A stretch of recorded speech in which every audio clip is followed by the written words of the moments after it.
Oi gente, tudo bom? Meu nome é Carlos Renan Rocha e sejam bem-vindos ao meu canal. Eu separei 7 títulos, 7 leituras, para que fique como dica, para que você consiga aumentar o seu repertório cultural até o Enem. Bom, como a gente não tem mais tanto tempo, eu separei aqui, eu tentei ser cirúrgico o máximo possível e separei aqui apenas 7 volumes. Só que assim, talvez role ou não outras dicas a mais, e aí vai do entendimento de vocês, se vocês conseguem incluir essas dicas extras, né, no cronograma de vocês. Mas eu prometo que eu vou tentar ser o mais cirúrgico possível. Muito tem se falado ultimamente a respeito de capital cultural, sobre repertório cultural. A gente viu isso bastante nas redes vizinhas. Acho que nunca foi dado a devida importância a esse tópico, principalmente quando se fala de Enem.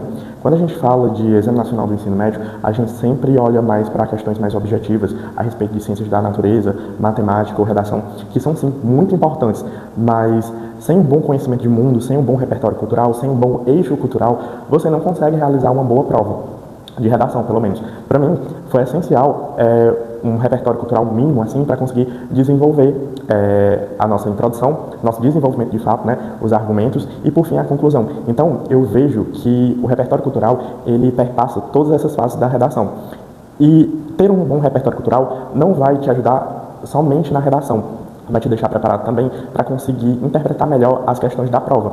Eu digo isso tanto para língua portuguesa como para ciências da natureza, humanidades, né? Porque se vocês pararem para reparar, o Enem ele sempre traz uma intertextualidade entre as temáticas. Então, assim, às vezes você está lendo ali uma questão, você acha que ela vai ser até de outro assunto, se você não visse o caderno, você pensaria que é uma questão de outra disciplina. Mas, no final das contas, ele vai lhe dar ali um problema matemático, por exemplo, depois de falar sobre uma dada situação em um ecossistema. Acontece muito disso. Bom, mas sendo direto e indo para o ponto. O que eu queria aqui indicar para vocês? Para começo de conversa, se você não é muito familiarizado assim, com a leitura, eu vou indicar Pensando como Einstein. É um livro facinho de ler, são poucas páginas, certo? E eu acredito que você encontre baratinho em qualquer lugar. Aqui meio que é como se fosse uma biografia do Einstein, só que não necessariamente ele vai se demorar tanto assim nos detalhes, né? Tanto assim na vida pessoal do Einstein. O intuito é falar sobre, só que ele vai pegar os pontos mais importantes e vai tentar linkar como que aquilo dali influenciou nas pesquisas, né? Na vida acadêmica do Einstein. Indo para o próximo volume, eu já considero esse o volume mais importante entre todos os livros que estão aqui em cima da mesa. Uma breve história da humanidade, do Yuval Noah Harari. Esse autor é excelente. Existem outros livros dele, que aliás eu já li um que foi sobre notas da pandemia. Aconselho também vocês lerem, então meio que fica como se fosse uma dica extra. Porque basicamente o mundo que a gente vivia antes não é o mesmo que a gente vive agora, literalmente. O Yuval Noah Harari estava certíssimo quando ele disse que tudo ia mudar depois da pandemia, e tudo realmente mudou. Eu sei que pandemia não é uma coisa que a gente gosta tanto de lembrar, ou a gente vê as pessoas tocando tanto nesse assunto, né? Porque, enfim, foi um episódio traumático para grande parte da humanidade, mas é imprescindível que a gente entenda como que as coisas eram antes, entenda também o processo, né? Como foi viver ali durante aquelas ondas, né? Às vezes a gente estava, claro que a gente já existia naquela época, né? Só que a gente estava bastante desassociado da realidade em virtude de questões familiares, né? O clima mesmo muito denso. A gente vivia aquela situação, mas a gente não pensava muito para raciocinar de uma maneira lógica sobre ela. Então, é uma ótima dica, uma breve história da humanidade também, que fala sobre a origem dos sapiens, né? Desde que ele se separou de fato dos outros grupos, né, humanos. Porque o que o Yuval bate bastante na tecla é que a gente tem um ego muito grande de achar que nós somos a única espécie humana, mas na verdade a gente é a única que restou. A gente tinha os Neandertais, né? o Homo de Denosíva, vários outros grupos humanos também que foram extintos, grande parte também por conta da nossa culpa, né, da nossa parcela, por competição de recursos. E a gente vai ver que, na verdade, a gente não é só sapiens, né? A gente tem meio que uma mescla dessas outras espécies e meio que se relacionar com elas, né, e ter parte dos genomas delas, nos tornou quem nós somos hoje. Então você vai ver que, por exemplo, o cabelo ruivo, né, olhos azuis, enfim, esse tipo de característica não é uma característica necessariamente do Homo sapiens, né? A gente meio que cruzou com essas outras espécies e foi pegando o que de melhor tinha para conseguir se adaptar a determinada região que a gente chegava lá. e até mesmo por trocas culturais também. O próximo livro da lista é A Dança do Universo. Esse livro é, eu diria que quase tão importante quanto o Sapiens, mas ele tem uma pitada extra de importância em razão de se tratar de um livro feito por um astrônomo brasileiro, certo? O autor desse livro é o Marcelo Gleiser, um grande pesquisador e que pouco se ouve falar, porque talvez aqui no nosso país a gente não valorize tanto a pesquisa científica em si e principalmente a produção cultural que advém dessa pesquisa científica. Ainda falando sobre o Brasil, eu vou indicar para vocês, como leitura, O Dilema do Porco-Espinho. O Dilema do Porco-Espinho é meio que baseado em uma parábola, né? A gente tem lá filhotinhos de porcos-espinhos, né? Quando o inverno chega, esses porcos-espinhos, eles se aproximam para conseguir se aproveitar um do calor do outro e não morrer, né, de frio. Só que a proximidade dos corpos, né, desses porcos-espinhos, acabam machucando um ao outro, porque a gente sabe que os porcos-espinhos têm toda aquela proteção, né, por cima do corpo, e nem o próprio porco-espinho é imune às espetadas que os outros dão. O dilema é exatamente esse. A gente vai fazer uma metáfora com a vida humana e como é viver em sociedade. A gente tem que ter uma certa parcela de envolvimento. O ser humano é sim um ser social, né? Só que ao mesmo tempo a gente precisa de um espaço só. E aí a gente vai debater essa questão. Quão saudável é ficar próximo dos nossos semelhantes e por quanto tempo a gente deve ficar próximo a eles. E o próximo volume que eu vou indicar para vocês é um volume do Stephen Hawking, né? Para quem não conheceu o Stephen Hawking, ele foi um dos maiores gênios da nossa época, talvez o maior gênio até há pouco tempo agora vivo, né? A importância do Stephen Hawking meio que era comparada à importância do Einstein na época dele, do Nikola Tesla na época dele, Galileu Galilei, enfim, é aquele tipo de gênio que nasce um por geração e aí demoram vários e vários anos para vir outros. Dessa vez eu vou falar sobre breves respostas para grandes questões. Meio que é um livro de perguntas e respostas, vamos dizer assim. Ele não foi um livro escrito assim de imediato, ele é como se fossem notas, né? Então o que aconteceu? O Stephen, ele tinha algumas questões que eram indagadas para ele e as mais pertinentes ele pegava e tentava descrever a respeito. E isso aconteceu em várias épocas diferentes da vida dele. Como eu já tinha dito para vocês, né? Ele não escreveu o livro por inteiro. O que ele fez foi pegar notas, né?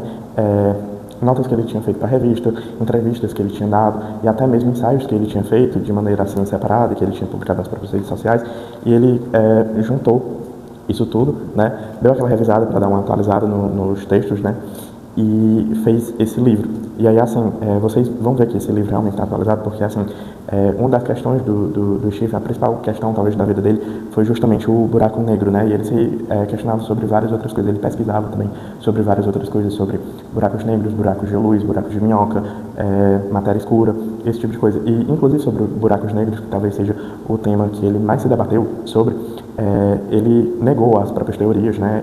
Por um tempo depois ele voltou, asseverou a posição que ele tinha dito. Foi sempre assim, meio que um vai e volta, até que, se eu não me engano, eu não sei se foi após 2014 ou não, acho que foi mais recentemente, 2019, a gente teve a primeira imagem, né, feita de um buraco negro. Então aquilo realmente bateu o martelo, né, sobre a existência dos buracos negros. Sim, ele tinha sido captado pela primeira vez e eles existiam tal qual o Stephen Hawking tinha previsto. Eu fico feliz que ele tenha conseguido ir com essa certeza, né, a respeito da vida dele, não que isso de alguma forma, se não existisse, né, desvalidasse todo o trabalho dele, porque de certa forma, se ele passasse anos e anos estudando sobre aquilo e a resposta fosse de que realmente aquilo ali não existia, ainda assim ia ser uma grande contribuição cientificamente. Mas eu acredito que para ele talvez foi mais confortável saber que existia.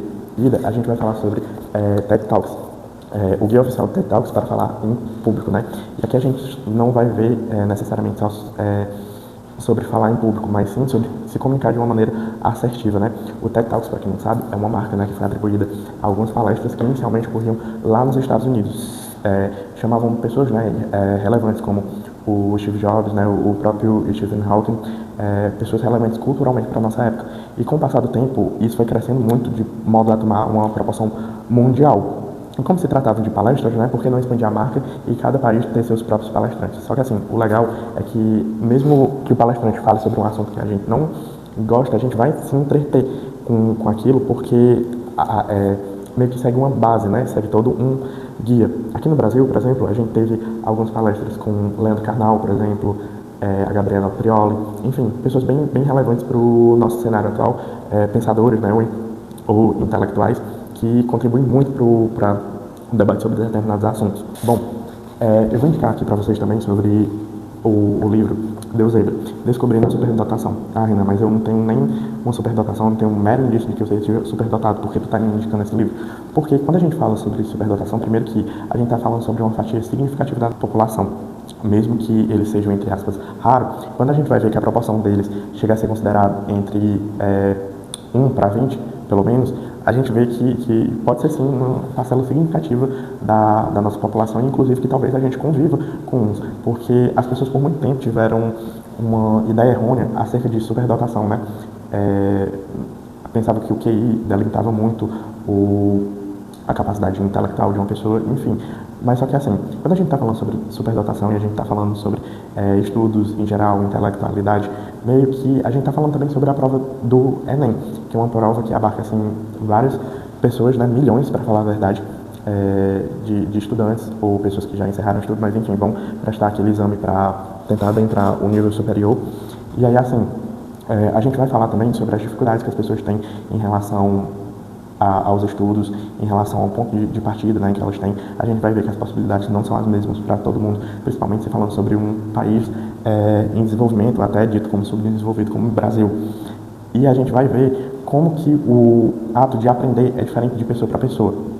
E ainda assim, que não te sirva para um repertório cultural, o que eu duvido muito, vai te servir para abrir os olhos sobre o aprendizado que você está tendo. Um outro livro que eu queria indicar aqui, que não estou em mãos com ele, é o Persuasão, da Maitê Carvalho. Vocês devem conhecer a Maitê de um programa, inclusive que foi um show de talentos. Se eu não me engano, na verdade um reality, né, com o Roberto Justus. Ela participou de 2 edições, que era o Jovem Aprendiz. Na primeira edição, ela não conseguiu ir até a final. Já a segunda, ela foi chamada porque é como se fosse um All-Star. E, se eu não me engano, a segunda ela ganhou. E aí, o ponto forte dela era justamente convencer, o convencimento. E ela resolveu pegar esse know-how que ela construiu com o tempo e transformar ele em um método prático. Hoje em dia, a Maitê ela é uma mestre, se não me engano, uma doutora, na verdade, sobre comunicação. E ela ensina em várias faculdades renomadas, inclusive se mudou para os Estados Unidos, é CEO de uma companhia de lá, e continua a dar aulas também. E o que ela vai basear a comunicação dela é em 3 pilares. 2 deles que a gente vai ver é sobre o ethos, né, sobre a sua credibilidade. A credibilidade que você tem, né, ao passar uma mensagem, seja se você é uma pessoa de determinada área, e por isso você tem meio que uma moral para falar sobre aquilo. E também o pathos, né, que é um discurso que a gente vê muito os políticos abusando bastante, que é a parte da paixão, né, que é o menos lógico. Eu acredito que essas dicas vão auxiliar muito vocês a pelo menos desenvolver ali uma base boa, né? Claro que repertório cultural a gente vai construindo ao longo da vida, mas eu espero que eu tenha ajudado genuinamente vocês. Se você viu esse vídeo até o final, deixa o like, se inscreve no canal, aquela cartilhazinha básica para continuar aqui na produção de conteúdo e entender o que eu estou fazendo certo, o que eu estou fazendo errado e se o que eu estou fazendo é relevante para vocês. Se você já leu algum desses livros ou está interessado por ler, deixa aí nos comentários e vamos tentar criar uma comunidade à base do diálogo nessa área, tudo bem? Vejo vocês no próximo vídeo.